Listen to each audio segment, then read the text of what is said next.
तो ये कहानी एक ऐसे लड़के की है जिसके पास खास किस्म की पावर्स थी। इसका नाम डोंगसू था। वो अपना ही गाना कंपोज किया हुआ जो उसने खुद बनाया था गुनगुनाता हुआ बस स्टेशन पर जा रहा था। तभी कुछ लोग आते हैं और उसको उठाकर ले जाते हैं। ये दरअसल लोगों को अगवा करके उनके जिस्म के हिस्सों को बेचा करते थे। वो डोंगसू को उठाकर एक डॉक्टर के पास ले आए थे, जहाँ पर वो डॉक्टर सर्जन उसके जिस्म के सभी हिस्सों को निकाल लेता है। डोंगसू तकरीबन मर चुका था, मगर हैरानी वाली बात ये थी फिर भी वो ये सब करता हुआ डॉक्टर को देख रहा था। डॉक्टर ने उसकी दोनों आंखें निकालकर ट्रे में रख दी थी और खुद फोन पर बात करने चला जाता है। उधर ही हम देख पाते हैं डोंगसू के जिस्म से कुछ अजीब से टेंटिकल्स बाहर आते हैं और उसका सारा जिस्म ठीक होने लगता है। डॉक्टर उसे देखकर बहुत ज्यादा डर गया था, क्योंकि डोंगसू ने खुद ही अपनी आँख को उठाकर लगा लिया था। जैसे ही वो अपनी दूसरी आँख को वहाँ पर ढूंढता है, डॉक्टर वहाँ पर गुंडों को बुला लेता है, जिससे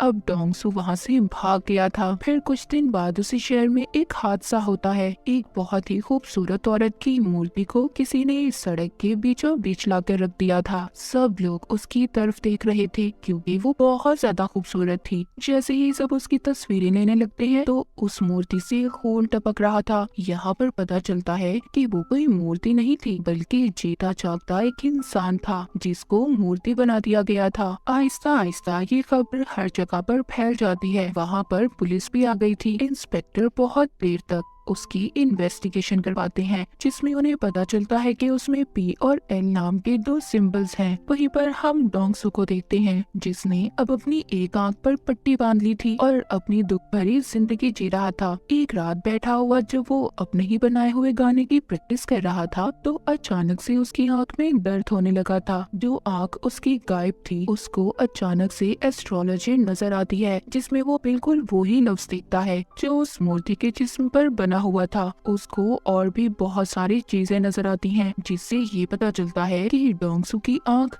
किसी दूसरे आदमी के पास है। तभी डोंगसू ये सब देख पा रहा था जो वो आदमी कर रहा था। अगले दिन डोंगसू अपने काम पर जाता है, जो एक कबाड़ खाना था। तभी वहाँ पर कुछ लोग आते हैं जो उसके दोस्त को बहुत मार रहे थे। डोंगसू अपने दोस्त की मदद करने की कोशिश करता है, पर बेचारा खुद ही मार खा लेता है। उन्हीं में से एक आदमी डोंगसू को मारने के लिए चाकू निकालता है, पर डोंगसू उससे लड़ाई करता है और इसी उसमें बेचारे डोंगसू का कान कट जाता है, जो कि जमीन पर गिर गया था। ये देखकर सभी वहाँ से भाग जाते हैं। अब जैसे ही वो वहाँ से जाते हैं, डोंगसू अपना कान उठाकर अपनी अजीब खास किस्म की पावर्स ताकत से अपने कान को जोड़ लेता है। उधर ही वो लोग भी अब डोंगसू को ढूंढ रहे थे जो जिस्म के हिस्से बेचा करते थे। उन्हें पता चल चुका था कि डोंगसू का जिस्म और उसका एक एक हिस्सा बहुत खास है, क्योंकि उसे जितना भी जख्मी कर लो, काट लो, वो खुद ही जुड़कर ठीक हो जाता है। और ऐसे जिस्म की मार्केट में लाखों करोड़ों में कीमत है। लड़ाई खत्म होने के बाद डोंगसू अपने घर जाता है, जहाँ बैठा वो अपने गाने की प्रैक्टिस कर रहा था, मगर उसको गाने की लिरिक्स सही तरह से याद नहीं थी। वो दोबारा से सुनकर प्रैक्टिस करने लगता है। तभी उसको विजन, एक ख्याल आता है। उसको उसी आदमी का ख्याल आ रहा था जिसके पास डोंगसू की दूसरी आँख थी।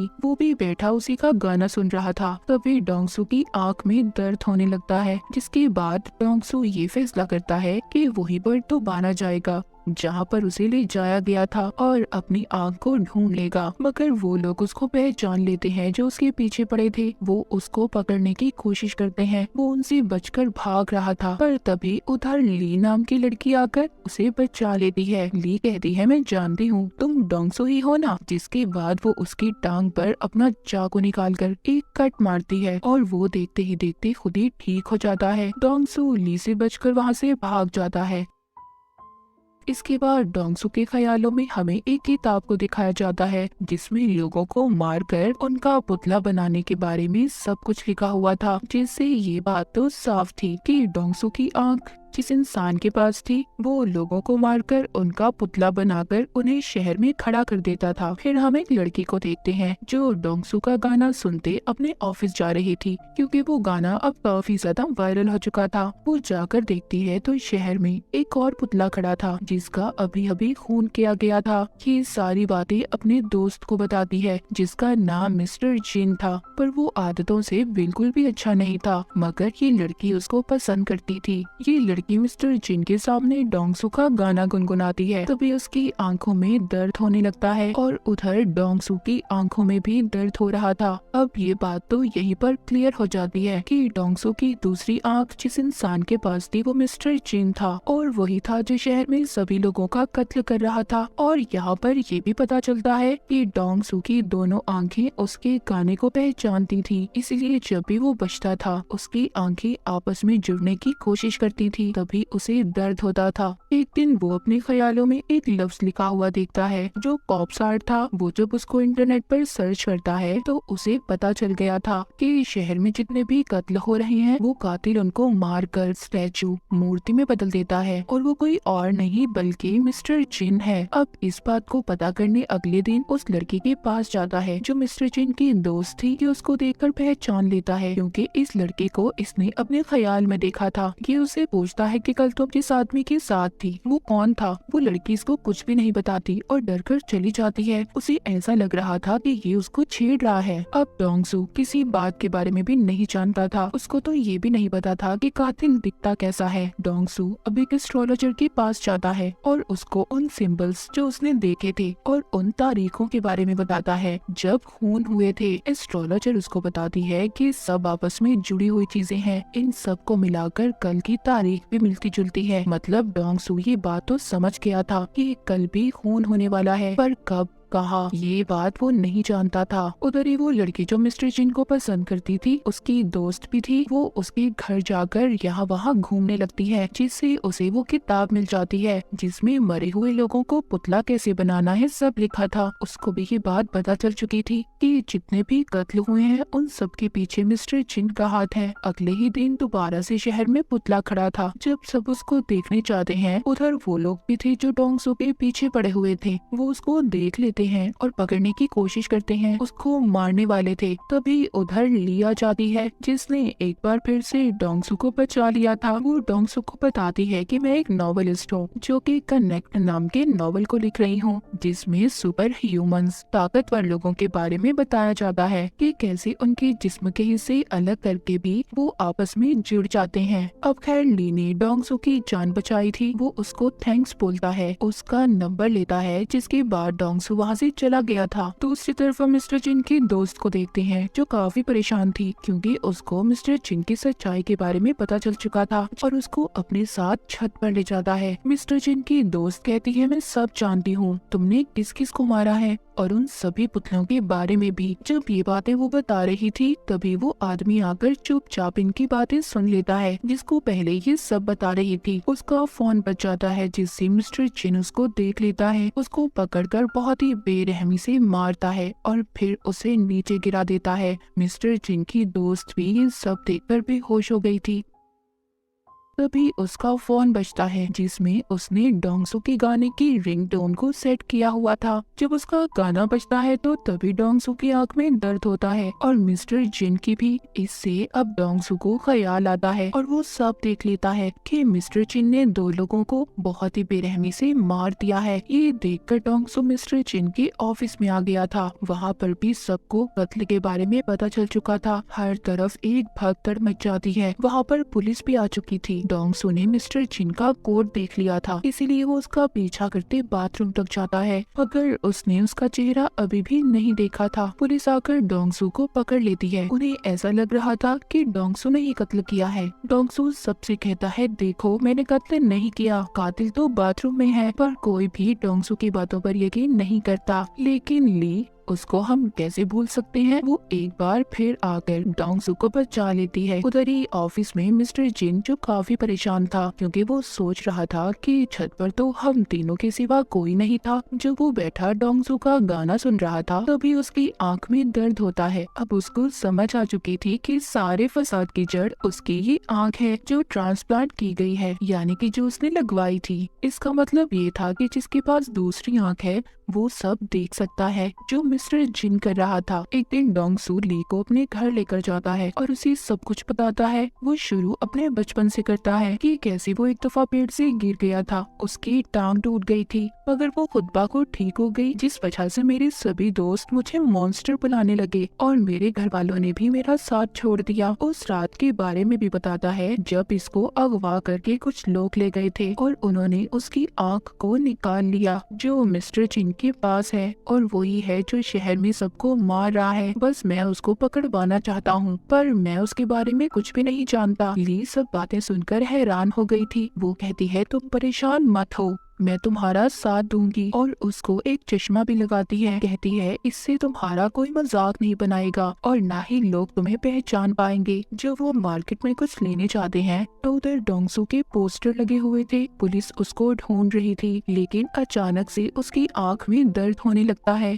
वो देखता है कि मिस्टर जिन उसकी तस्वीर बनाकर उसे कह रहा था कि मेरे मामले से दूर रहो नहीं तो बेमौत मारे जाओगे, क्योंकि वो जान चुका था कि जिस आदमी की आंख उसे लगाई गई है वो कोई और नहीं बल्कि डोंगसू है, और उसे साथ ही होने वाले अगले कत्ल के बारे में भी पता चल जाता है। रात को जब डोंगसू मिस्टर जिन को ढूंढने निकलता है तो उसको एक आदमी मिलता है जो उसका गाना गा रहा था। ये सुनकर उसकी आंख में दर्द होने लगता है। अगले ही पल उसको मिस्टर जिन नजर आता है। जैसे ही ये उसको पकड़ने के लिए उसका पीछा करता है वहाँ पर पुलिस आ चुकी थी जो डोंगसू को पकड़ लेती है। अब डोंगसू बेचारा बहुत ही बुरी तरह फंस चुका था। अब ना तो वो बता सकता था कि उसको ख्याल आते हैं और सारे कत्ल के पीछे मिस्टर जिन का हाथ है। उसको जेल में बहुत मारा जाता है। डोंगसू कहता है मैं खूनी नहीं हूँ बल्कि मैं खूनी को जानता हूँ। इंस्पेक्टर ये सुनकर उसको छत पर ले जाता है जहाँ पर डोंगसू उसको सब बता देता है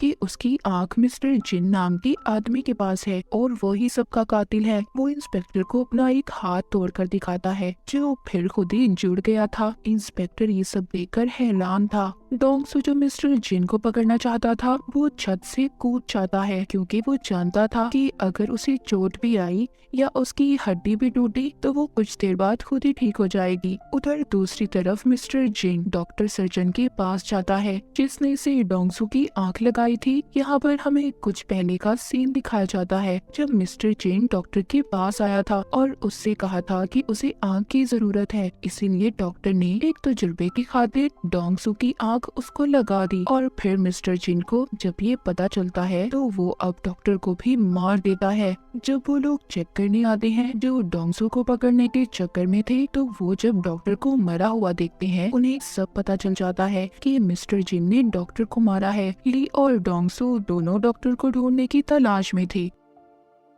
ली एक आदमी को देखती है जो उन्हीं लोगों ने डोंगसू के पीछे लगाया था जो जिस्म के हिस्से बेचा करते थे। ली उसको पकड़ लेती है और उसे मार देती है। उधर दूसरी तरफ डोंगसू बहुत खुश था क्योंकि उसका बनाया हुआ गाना उसका फेवरेट सिंगर लॉन्च करने वाला था। तभी मिस्टर जिन अपने फोन पर नंबर डायल करता है। डोंगसू भी उसे देख पा रहा था। यहाँ पर पहली बार दोनों की बात होती है। डोंगसू से पूछता है कि तुम लोगों को क्यों मार रहे हो। वो उसको बताता है कि मुझे कैंसर है और अगर इस बीमारी की वजह से मैं जिंदा नहीं रह सकता तो कोई भी इंसान जिंदा नहीं रहेगा, और तुम आगे आगे देखो मैं लोगों को कैसे मौत देता हूँ। वहीं पर अब ली के मारे हुए आदमी की लाश भी पुलिस को मिल गई थी और साथ ही साथ मिस्टर जिन के खिलाफ सबूत भी। जब ली डोंगसू से मिलती है तो वो अपनी गर्दन पर कट मारती है जो देखते ही देखते खुद ही ठीक हो गया था। यानी कि इसका मतलब ये था कि ली भी कनेक्ट थी। वो कहती है शायद हम जैसे और भी लोग होंगे। दूसरी तरफ मिस्टर जिन डोंगसू जैसा बनकर उसी सिंगर के पास चला जाता है जिसने डोंगसू को बुलाया था। उस सिंगर को वो मार कर अगवा कर लेता है और साथ ही डोंगसू को धमकी देता है कि अगर रात तक वो उसके पास नहीं आया तो वो सिंगर को मार देगा। पर वो लोग डोंगसू को पकड़ लेते हैं जो उसके पीछे पड़े थे, जो ऑर्गन्स यानी कि जिस्म के हिस्सों को बेचा करते थे। लियो से कहती है तुम जाओ, इन्हें मैं संभाल लूंगी। ली उन गुंडों का मुकाबला करती है पर जब एक आदमी उसके चेहरे पर कट मारता है जो खुद ही ठीक होने लगता है। ये देख कर वो लोग बहुत खुश हो गए थे कि पहले तो सिर्फ वो डोंगसू ही था था। पर अब ये लड़के भी जिन्हें बेचकर ये बहुत सारे पैसे कमा सकते थे, लेकिन देखते ही देखते ली उन पर भारी पड़ रही थी और वहाँ से भाग जाती है। उधर पुलिस को भी मिस्टर जिन के खिलाफ सारे सबूत मिल चुके थे। उनको पता चल चुका था कि मिस्टर जिन डोंगसू बनकर घूम रहा है। डोंगसू भी उस जगह पर पहुंच गया था जहां पर मिस्टर जिन ने उसे बुलाया था। वो ये बात भी जानता था कि मिस्टर जिन को लड़ना नहीं आता, वो तो सिर्फ लोगों के डर का फायदा उठाकर उन्हें मारता है। तभी मिस्टर जिन आकर उधर गैस छोड़ देता है, जिससे डोंगसू बेहोश हो गया था। वो उसको उठाकर अपने साथ ले जाता है। उधर ली भी एक मॉन्स्टर के पास गई थी और उसे कहती है कि तुम्हारे जागने का वक्त आ चुका है, जो कि डोंगसू और ली की तरह ही था। ये उसको अपने साथ ले जाती है। यहाँ मिस्टर जिन डोंगसू को उस जगह पर ले आया था जहाँ पर उसने सिंगर को रखा हुआ था और डॉक्टर की बॉडी भी टंगी हुई थी, जिसको उसने मार दिया था और बहुत जल्दी पुतला बनाने वाला था। सिंगर की ऐसी हालत देखकर डोंगसू उससे माफी मांगता है। मिस्टर जिन कहता है, मुझे कैंसर है, मैं मरने वाला हूँ, इसीलिए मैं डोंगसू की बॉडी का इस्तेमाल करूंगा और अपना दिमाग इसके दिमाग के बदले लगाऊंगा। जहाँ पर जिस्म तो डोंगसू का होगा पर दिमाग मेरा। वो डोंगसू की उंगली काट कर भी सिंगर को दिखाता है। अभी इन दोनों को फ्रीजर में बंद कर देता है, जिस वजह से सिंगर तो मर गया था। इस बात पर डोंगसू को बहुत गुस्सा आता है। वो अब आजाद हो चुका था और बाहर आकर मिस्टर जिन को बहुत मारता है। उधर ही ली भी उस मॉन्स्टर को लेकर आ गई थी। मिस्टर जिन जब उस पर हमला करता है, उसे भी पता चल चुका था कि ली भी कनेक्ट है। तभी उधर डोंगसू आकर मिस्टर जिन को बहुत मारता है। यहाँ पर मिस्टर जिन डोंगसू पर लगातार गोलियां चला रहा था, पर वो तो ठीक होता जा रहा था। डोंगसू ने मिस्टर जिन से अपनी आँख को भी छीन लिया था